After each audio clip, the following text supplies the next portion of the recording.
وإذ قال عيسى ابن مريم يا بني إسرائيل إني رسول الله إليكم مصدقا لما بين يدي من التوراة ومبشرا برسول يأتي من بعد اسمه أحمد.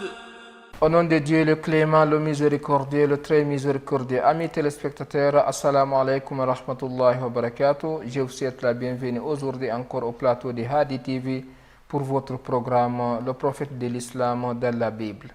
Aujourd'hui encore, nous avons l'honneur d'accueillir notre invité, Cheikh Ibrahima Telly Diallo, au plateau de Hadi TV. Cheikh, assalamu alaikum wa rahmatullahi. Wa alaikum assalam wa rahmatullahi wa barakatuh. Cheikh, nous sommes très fiers de vous voir aujourd'hui encore sur le plateau de Hadi TV, surtout l'effort que vous êtes en train de fournir pour faire parvenir au monde, que ce soit musulmans et non musulmans, les réalités, les choses que les prophètes ont apportées. Nous remercions Dieu pour cette grâce qu'il nous a donnée. Donc, Cheikh, aujourd'hui encore, je voudrais vous demander quelques questions afin que nos téléspectateurs puissent distinguer ce qui est vrai et du faux. Nous voyons que le Coran et la Bible, les deux livres, ont été tous apportés de la part d'un prophète qui provient de Dieu le Tout-Puissant. Ce qui est logique, il n'y aura pas de contradiction entre les deux normalement. Mais comme la fois passée, vous nous avez montré ce que Paul a inventé et a jeté dans leur livre, nous voyons toujours des désaccords entre les deux livres. Donc je voudrais savoir, parmi les musulmans et les non-musulmans, savoir les chrétiens ou bien les juifs, quels sont ceux-là qui appliquent mieux les enseignements de Dieu le Tout-Puissant. Inch'Allah ta'ala, a'udhu billahi minash shaitanir rajim, bismillahir rahmanir rahim, Allahumma salli ala Muhammadin wa ali Muhammad. Nous sommes en train de finir à peu près notre émission, nous sommes vers, disons, la conclusion. Nous avons montré que, disons que si ce n'était pas à cause de Paul, il n'y aurait eu aucune différence entre les musulmans et les chrétiens. C'est Paul qui est venu et qui a mis une barrière qui est quoi? Qui a fait qu'il a inventé de nouvelles techniques, que ce soit sur le salut, sur qui est Jésus et sur comment adorer Dieu. Mais nous allons maintenant laisser ce que Paul a dit et touchons maintenant ce que Jésus-Christ lui-même il a dit, ce que Moïse lui-même il a dit, ce que Jérémie a dit, ce que, disons, les prophètes ont dit dans la Bible. Et voyons exactement est-ce que cela est en contradiction avec ce que le Coran a dit. Et voyons actuellement dans notre monde, que chacun vérifie dans son quartier, dans son pays, parmi tous les fidèles qui se disent adorateurs de Dieu, qui appliquent aujourd'hui ce que le Coran et la Bible a enseigné. Et que ce sont ceux-là qui auront le salut. On va commencer, disons, par la question de la foi. Parce que toute religion commence par la foi. Par la foi, oui. Et quand on regarde même les 10 commandements, le premier commandement c'est quoi? Ça parle de Dieu. Ok? Donc l'imam Ali a dit Awaluddin ma'rifatullah. C'est-à-dire le début de la religion, c'est de connaître Dieu, n'est-ce pas? Oui, parce que si on ne connaît pas Dieu, comment l'adorer? On peut pas. Donc regardons ce que la Bible, sans ce que Paul a dit maintenant, mais Paul de côté, on regarde ce que les prophètes ont dit. Parce que Paul n'est pas un prophète et il n'est pas nommé comme étant un successeur du prophète. Donc sa parole ne nous intéresse plus. On a vu dans les émissions précédentes qu'il a semé l'ivraie dans le champ de blé. Quand on regarde dans Deutéronome, le chapitre 6, verset 4, Moïse a reçu les tablettes. Le premier commandement c'est quoi? Écoute, ô Israël, l'Éternel, notre Dieu, est le seul éternel. Ça, c'est le premier commandement. Et quand Jésus-Christ est venu, pour ne pas que nous disions que mais Paul a dit que Jésus-Christ aussi est le Seigneur. Jésus-Christ était en pleine, disons, conférence. Un des scribes s'approche et lui demanda, il dit, quel est le premier de tous les commandements? Il demande ça à Jésus-Christ. Jésus-Christ, Moïse a amené les commandements, n'est-ce pas? Lui, il est venu tester Jésus-Christ pour voir ce que Jésus-Christ est venu pour modifier. Jésus répondit, ça c'est dans la Bible, là, Marc 12, verset 29. Il dit, voici le premier de tous les commandements. Écoute Israël, le Seigneur notre Dieu est l'unique Seigneur.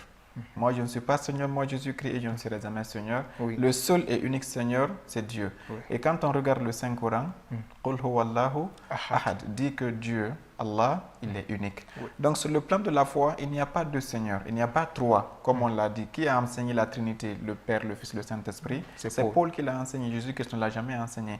Et là, il a dit, le premier de tous les commandements, c'est que Dieu est unique et il est le seul Seigneur. Ça, c'est sur le plan entre la Bible et le Coran, il y a une concordance. Okay. Et qui l'applique, ce sont les musulmans. Et quand on dit la foi, il faut qu'on essaie de voir ce qu'on appelle ashirk. Nous savons que dans le Saint-Coran, s'il y a un péché qu'on appelle le péché le plus dangereux et que Dieu a condamné de la façon la plus farouche, c'est ashirk billah. C'est ça. Mais est-ce que dans la Bible aussi, Dieu a parlé du shirk? Nous disons que oui. Et cela, ça va être nous les chrétiens. Parce qu'aujourd'hui, quand on entre dans les églises, ce qui nous frappe, ce sont les statues qui sont un peu partout. Et qu'est-ce que la Bible dit à propos des statues? Deutéronome, chapitre 5, verset 8. Qu'est-ce que Dieu a dit dans les 10 commandements toujours? Il dit, tu ne te feras point d'image taillée. Ça, c'est Dieu qui parle, Moïse qui parle aux Juifs. Il a dit, tu ne vas jamais créer une image que tu vas tailler, de représentation quelconque des choses qui sont en haut dans les cieux, c'est-à-dire les oiseaux. Tu ne vas jamais faire une statue des oiseaux, ni qui sont en bas sur la terre, ni les vaches, ni les humains, qui sont dans les eaux et plus bas que la terre. Dieu n'en laisse rien. Il dit, je t'interdis de faire une image taillée, que ce soit des animaux que j'ai créés au ciel, que j'ai créés, même les anges, parce que les anges sont... Quand on regarde dans les cimetières des chrétiens, on dessine des anges partout. Donc, quand on va dans les églises, on voit les statues de Marie, n'est-ce pas? Oui. Alors que dans la Bible de Deutéronome 5.8, il dit, tu ne te feras jamais aucune pierre taillée. Alors, c'est ce que veut dire que les gens-là dénient ou nient leurs livres. Non, ils suivent Paul, c'est ce qui est pour le problème. Ils suivent Paul qui a inventé malgré, cela. Mais malgré, ils devraient faire la distinction entre la parole du prophète et la parole d'un homme qui n'a même pas d'un homme inconnu de cette façon. Et qu'est-ce que la Bible va plus loin? Il a dit, si vous voyez une idole, parce que les Juifs étaient avec des peuples, n'est-ce pas? Oui. Il dit, voici au contraire comment vous agirez à leur égard. Il dit, vous renverserez tous leurs autels. Les autels, c'est là où on pose les idoles, les minbar, quoi. Oui. Vous briserez leurs statues, vous abattrez leurs idoles et vous brûlerez au feu leur image taillée. Ça, c'est 3 ordres. D'abord, vous détruisez les minbar, vous cassez les idoles et même le bois qui reste là, ne laissez pas ça. Mettez dans le feu et brûlez toute trace des idoles. Donc, c'est ce que le prophète Mohammed et l'imam Ali ont fait à la Mecque. Quand ils sont venus. C'est pour dire que c'est nous les musulmans qui appliquons et la Bible et le Coran à la fois. Si on met de côté les modifications et les erreurs. Oui. Maintenant, quel type d'image Dieu a interdit? On va dire, si Dieu dit, je vous interdis de faire les images du ciel, du terre. C'est pas assez vague. Mais un autre verset est très clair. Il dit, je vous interdis de mettre des idoles parce que vous n'avez vu aucune figure le jour où l'Éternel vous parla au milieu du feu. Quand vous avez vu le feu sur la montagne, vous n'avez vu aucune image, donc ne me dessinez jamais. Oui. Est-ce que vous comprenez? Ça, c'est dans la Bible. Hein? Oui. Il dit, veillez attentivement sur vos âmes de peur que vous ne vous corrompiez. Il dit par une image représentant une quelconque idole, la figure d'un homme, la figure d'une femme, la figure d'un animal, et il a cité plusieurs choses. Donc, ni un homme ni une femme doit être représenté. On représente, et Jésus-Christ c'est un homme, n'est-ce pas? On représente son image dans les églises. Même au niveau du Vatican, c'est Jésus-Christ qui est représenté, alors que la Bible ne représentait pas l'image ni d'un homme, ni d'une femme. On voit dans les églises, on voit la statue de Marie tenant un bébé. Dieu ne représentait pas l'image d'une femme.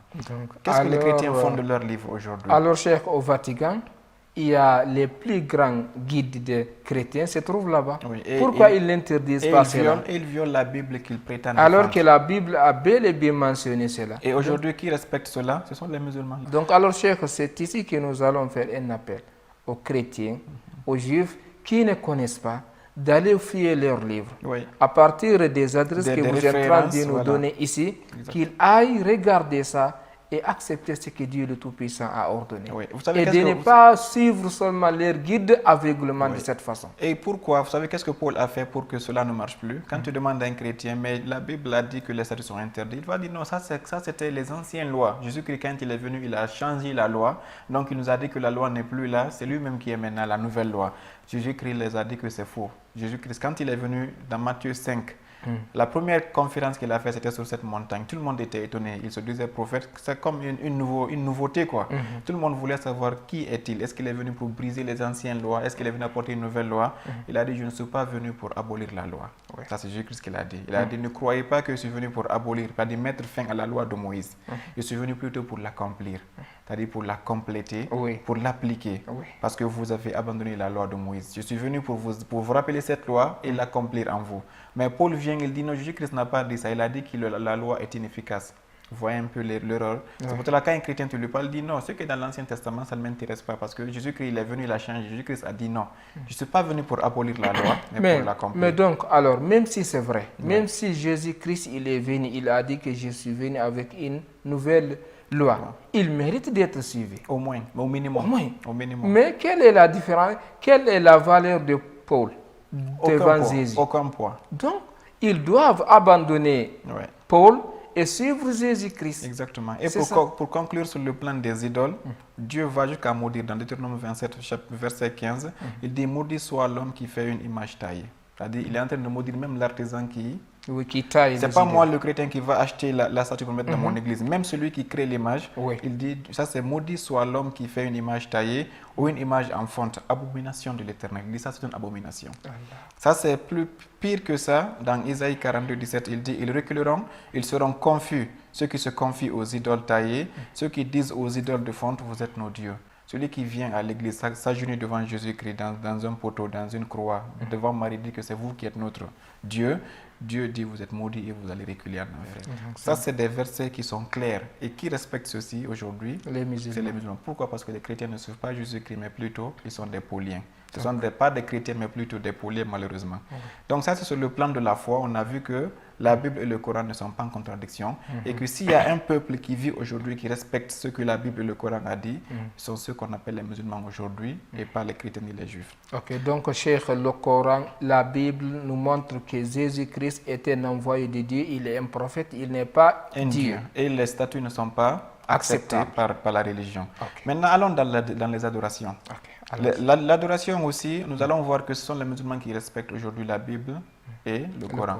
Nous avons dit que les chrétiens rentrent dans l'église, soit ils tapent des guitares, des pianos, ils s'asseyent sur des bancs, ils dansent, ils chantent. Ce n'est pas ça que Jésus-Christ a enseigné. Commençons par la purification, parce que l'adoration d'abord c'est la purification.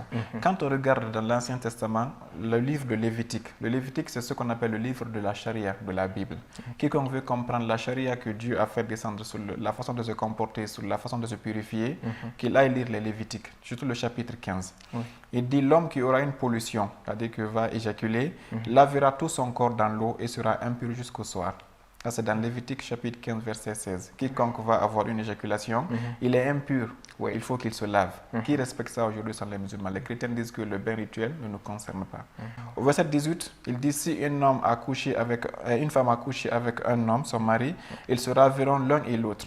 C'est-à-dire que quand un homme voit sa femme, tous les deux, ils seront impurs jusqu'au soir. Qu'est-ce que la Bible a dit? Que quand je fais une chose, je serai impur. Et par rapport à la femme qui voit ses règles, elle était impure. Même quand elle s'assoit sur un lit, le lit doit être lavé. Quand elle touche une chose, la chose devient impure. Pour cela, le prophète, quand il est venu, il a dit, je suis venu pour vous enlever les choses lourdes qui étaient sur vous, dans le Saint-Coran. Aujourd'hui, quand une femme est impure, même si elle touche un drap, le drap n'est pas au moins sale. Moi, je vous enlève ça. C'est elle seulement qui doit se purifier après. Mais la Bible, nous avons vu que si quelqu'un couchait avec sa femme, toute la journée, il était impur. Mais le Coran a dit non, dès que tu te laves, c'est-à-dire que l'impureté prend fin là-bas. Mais au moins c'est dans la Bible. Mais si on demande aux chrétiens, est-ce que vous appliquez ça aujourd'hui? Ils ne l'appliquent pas. Ils s'en fichent. Ça c'est par rapport au lavage. Allons par rapport à l'ablution. Nous savons que quand Moïse est venu, il était au temple, n'est-ce pas? Qu'est-ce que Dieu lui a dit quand il construisait, disons, les alentours du temple? Dans Exode 30, 18, Dieu lui dit, tu feras une cuve, c'est-à-dire un bassin. Avec sa vase d'airain pour les ablutions. Tu placeras entre la tente d'assignation et l'autel et tu y mettras de l'eau. C'est-à-dire que tu vas créer un vase pour les ablutions et tu mets de l'eau dedans. Qu'est-ce que cela veut dire? Ça veut dire que Dieu a dit à Moïse qu'avant que vous rentrez dans la maison au niveau du temple pour adorer Dieu, qu'il passe par ce bassin pour faire les ablutions. Or aujourd'hui, on dit que quand vous voulez aller à la prière, faites l'ablution, lavez vos visages et vos mains, essuyez vos têtes et vos pieds. Donc qui applique ces versets-là? Aujourd'hui, demande à un chrétien s'il fait l'ablution, il va d'abord rire. C'est quoi l'ablution? Nous, ça nous intéresse pas. Il ne connaît même pas ça. Parce qu'il ne connaît pas son propre livre. Il se contente d'aller dans un dimanche à l'église, un prêtre prend 2 ou 3 versets, venir commenter ça devant lui. Il pense qu'il a eu ce que Jésus-Christ. Alors que Jésus-Christ leur a dit, je ne suis pas venu pour abolir la loi. La loi qui était avant moi, je suis venu pour l'accomplir. Ça, c'est par rapport à l'ablution. Quand on regarde le fait de rentrer dans les lieux sacrés, nous savons tous que les musulmans n'entrent pas avec les chaussures dans les mosquées. Oui. Mais les chrétiens, ils rentrent avec les chaussures, n'est-ce pas? Oui. Et nous savons que même dans la Bible, n'allons pas loin, dans la Bible, quand Dieu avait voulu parler à Moïse, il a dit ôte tes chaussures, ôte tes sandales, c'est dans la Bible. Oui. Dans le Saint-Coran, c'est dit yani fakhlan alayka innaka bil wadi al muqaddas tuwa. C'est-à-dire enlève tes chaussures car tu es dans un endroit sacré. Très sacré, oui. Autrement dit, chaque fois que tu veux aller parler avec Dieu, tu veux rentrer dans son temple, enlève tes chaussures. Qui le fait aujourd'hui? Ce sont les musulmans. Donc ça montre que les musulmans sont toujours en concordance et en application avec la Bible originelle et le Saint-Coran. Oui. Et une quatrième partie, c'est par rapport à la façon d'adorer Dieu, la prière. Nous savons tous que quand tu veux prier, on prie tous dans une même langue. Tous les musulmans, Oui. qu'ils soient japonais, Une langue qu'ils unique. soient de Jakarta, qu'ils soient chinois, N'importe russes, quelle. on lit tous la Fatiha en arabe et on lit tout ce qui est dans la prière dans une même langue. Et si on se souvient dans les émissions précédentes, on a parlé de la langue pure. Quand Dieu avait dit, alors je changerai la langue des peuples en une langue pure pour qu'ils invoquent le nom de Jéhovah, pour qu'ils le servent épaule contre épaule. Vous vous souvenez de ce verset, on l'avait lu. Oui. C'est-à-dire qu'il a dit, je vais changer la langue des peuples en une seule langue. Avant, si chacun priait dans sa langue maternelle, Dieu dit, un temps viendra où tous vont avoir une même langue et ils vont invoquer le nom de Dieu dans cette langue-là. Et aujourd'hui, quand on demande aux musulmans comment vous priez, ils prient tous dans une seule langue qui est la langue pure. Mais avec les chrétiens, comment est-ce qu'ils prient? Quand tu vas en Amérique, ils prient en anglais. Quand tu vas en France, ils prient en français. Quand tu vas en Espagne, ils prient en espagnol. Alors qu'on dit que c'est une seule langue qui doit être utilisée pour invoquer le nom de Dieu. Et la fin du verset, afin qu'ils servent Dieu, afin qu'ils adorent Dieu, épaule contre épaule. Et ce qu'on appelle as-safa. Dieu aime ceux qui se lèvent pour prier, pour l'adorer, alors qu'ils sont arrêtés épaule contre épaule. Qui respecte Dieu dans ces versets-là aussi? Ce sont les musulmans qui prient en rangée et on le voit à la Mecque au minimum si on ne voit pas dans les quartiers. Dans les autres parties, il n'y a pas de problème, Cheikh. L'explication est très importante, mais le temps nous a pris. Marquons une petite pause, après on continue. Inch'Allah. Mesdames et messieurs, nous sommes arrivés à la fin de la première partie de cette émission. Marquons une petite pause. Notre Cheikh va continuer à nous donner des explications concernant ce programme que vous avez tant aimé, le prophète de l'islam dans la Bible. Ne quittez pas, restez toujours avec votre canal Hadi TV. يتبعون الرسول النبي الأمي الذي يجدونه مكتوبا عندهم في التوراة والإنجيل. Mesdames et messieurs, bienvenue à nouveau à la deuxième et dernière partie de votre émission. Vous suivez toujours votre canal international Hadi TV et nous sommes avec Cheikh Ibrahim Tili Diallo au plateau de Hadi TV ici pour votre programme Le Prophète de l'Islam dans la Bible. Donc je vous demande de bien écouter.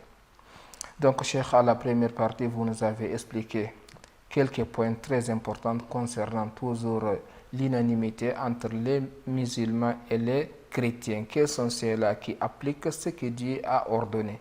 Non seulement la foi et d'autres points que vous avez cités. Donc je voudrais que vous continuiez à nous donner des explications concernant cette partie. Inch'Allah. Nous étions arrivés au niveau de l'adoration et nous avons vu que d'abord la langue qu'on utilise pour adorer Dieu est une langue qui doit être une langue unique. Et c'est dans Sophonie, chapitre 3, verset 9. Et on a vu que c'est les musulmans qui ont une seule langue unique pour adorer Dieu. Maintenant, les mouvements de la prière, comment est-ce qu'on doit prier? Ça aussi c'est très important.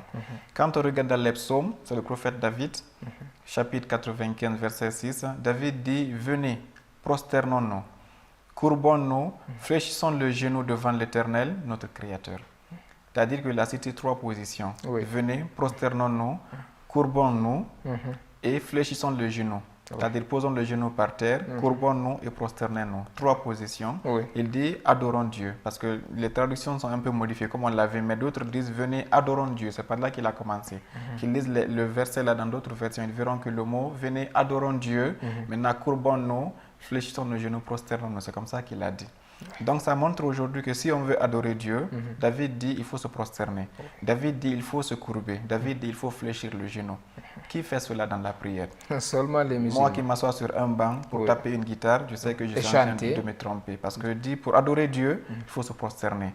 Et quelqu'un peut dire, non, ça, ce sont les David, c'est les psaumes, ce n'est pas dans le Nouveau Testament. On se souvient que Jésus-Christ, quand il voulait prier, il se prosternait. La preuve est que quand ils ont, la nuit de son arrestation, que tous les chrétiens vont lire cette partie, quand il est parti dans le jardin, il a dit à ses apôtres, restez à la porte du jardin, je vais aller prier Dieu. Quand il est parti, Luc et Matthieu et Marc, tous ont dit, il s'est prosterné et il a dit, oh mon Dieu, épargne-moi ce destin-là. Il s'est prosterné, c'est dans la Bible, il a mis face contre terre. Ils disent les mots pour changer, mais il a mis face contre terre et il s'est mis à prier. Autrement dit que Jésus-Christ lui-même, quand il priait, il se prosternait. Et quand on regarde plusieurs parties de l'Ancien Testament, Ibrahim se prosternait. Quand Dieu l'a parlé pour la première fois, oh Ibrahim, je t'ai choisi, je vais te rendre prospère, il s'est prosterné directement pour dire Dieu merci. Quand, disons, Élisée a ressuscité cet enfant qu'on a cité dans les émissions précédentes, la femme, quand elle a fini de voir que son fils a recouvrer la vie, elle s'est prosternée. Donc ça, il n'y a pas de problème. La prosternation est la façon d'adorer Dieu. Mais David va plus loin. Il dit courbons-nous. Il dit fléchissons le genou. Et c'est ça qui montre que vraiment, après qu'on ait dit ce épaule contre épaule, c'est-à-dire arrêter, il faut maintenant se courber, il faut mettre les genoux par terre et il faut se prosterner. Donc. Bon, ça c'est un autre point. Maintenant, dans les psaumes 86-9, toutes les nations que tu as faites viendront se prosterner devant ta face. Ça, c'est à la Kaaba, le Seigneur pour te rendre gloire. On avait déjà parlé de ce verset dans la prophétie, n'est-ce pas? Il dit dans les psaumes 22, versets 27 à 28, toutes les extrémités de la terre penseront à l'Éternel et se tourneront vers lui. C'est-à-dire que vers le même coin, toutes les familles des nations se prosterneront devant ta face. Ça, c'est aussi la prosternation pour adorer Dieu. Ça, c'est David qui continue à dire. Il dit aussi dans Sophonie, chapitre 2, verset 11, et chacun se prosternera devant lui dans son pays, dans toutes les îles et toutes les nations. Partout où la Bible parle d'adoration, elle parle de prosternation. Aujourd'hui, demandez à un chrétien combien de fois il s'est prosterné dans sa vie. Ou bien demandez à quelqu'un qui est parti à l'église et qui est revenu, as-tu prié? Il va dire oui, j'ai prié. Tu vois, tu prosterné? Il va dire mais c'est quoi la prosternation? Alors que son Jésus-Christ se prosternait et tous les anciens prophètes se prosternaient pour adorer Dieu. Et ça est dans leur livre aussi. Exactement. Et de faire la prosternation. Donc c'est pour cela que l'un des imams Ahlul Bayt alayhi salam nous disent que pour la meilleure adoration, pour être un moment là où l'homme est plus proche de Dieu, il faut qu'il se prosterne. C'est la position la plus proche de Dieu. Donc on vient maintenant sur les offrandes, les sacrifices. Nous avons que n'est-ce pas? Il dit rendez à l'Éternel gloire pour son nom, c'est-à-dire sabihuhu, faites des tasbihat, apportez des offrandes et venez en sa présence, prosternez-vous devant l'Éternel. C'est-à-dire Dieu dit trois façons de l'adorer. D'abord, venez, dites gloire en son nom, Allahu Akbar, Subhanallah, Alhamdulillah, et apporter des offrandes. Aujourd'hui, qui applique ce verset? Même si on regarde le Hajj qui vient de finir, d'abord quand on va le 10e jour, chaque musulman va apporter une offrande. Plus de 2 millions de personnes, 2 millions de moutons vont être mis en sacrifice et partagés à toute l'humanité. N'est-ce pas? Aujourd'hui, quel chrétien fait cela? Dans quelle église? Au Vatican, il n'y en a pas. À Jérusalem, il n'y en a pas. C'est seul à la Mecque qu'il y en a. Et Dieu a dit, si vous voulez m'adorer, apportez les offrandes. Donc ça, c'est par rapport à l'adoration. On ne peut pas tout finir, mais on va rentrer maintenant dans les modes de vie aussi, pour voir comment est-ce qu'on doit s'habiller, comment est-ce que le musulman doit être, comment est-ce que la Bible et le Coran ont enseigné pour vivre. La première des choses, c'est quand tu veux rentrer dans une maison. Quand les musulmans disent, qu'est-ce qu'ils disent? Ils disent Assalamu alaikum wa rahmatullah, n'est-ce pas? Qu'est-ce que Jésus-Christ a dit? C'est pas pour là. Jésus-Christ a dit dans Luc, chapitre 10, verset 5, c'est un ordre qu'il dit, dans quelconque maison que vous entrez, dites en entrant, la paix soit sur cette maison.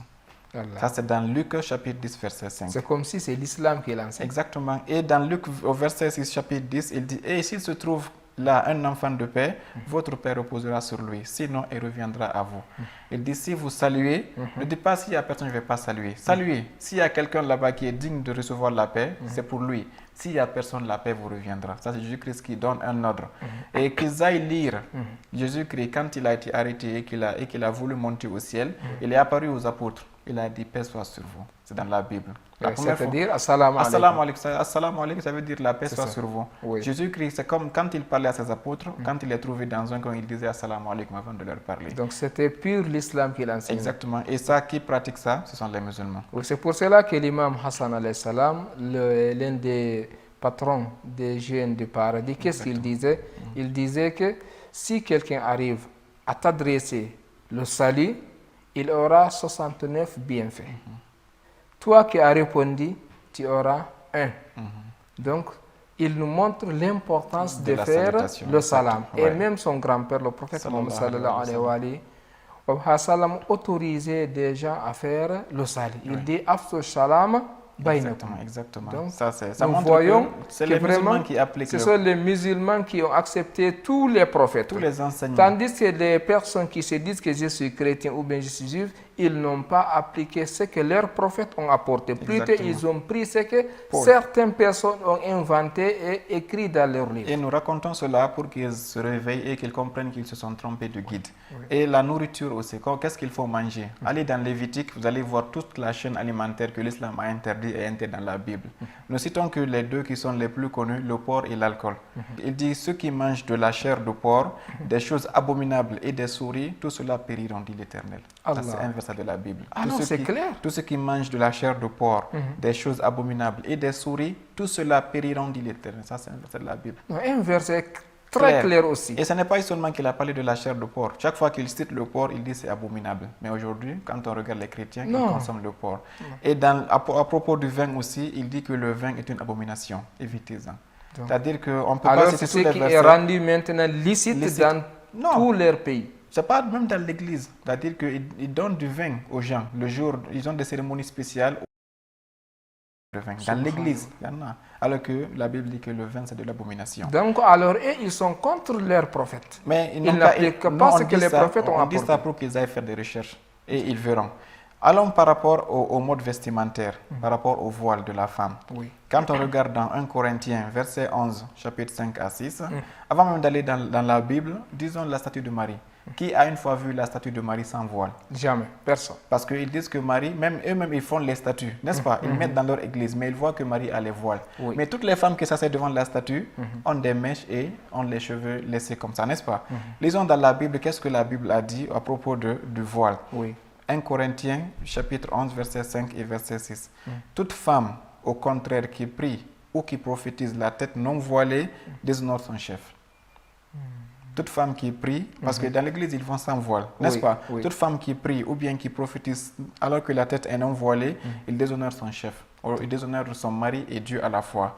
Et c'est comme si elle était rasée. C'est-à-dire que tellement que c'est une honte pour elle, il aurait bien fallu qu'elle se rase, qu'elle reste sans voile devant Dieu. Comme un homme. Exactement. Elle dit car si une femme n'est pas voilée, c'est le verset 6, car si une femme n'est pas voilée, qu'elle se coupe aussi les cheveux.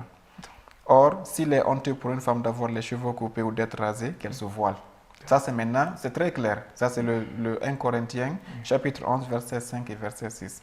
Donc, qui applique cela aujourd'hui?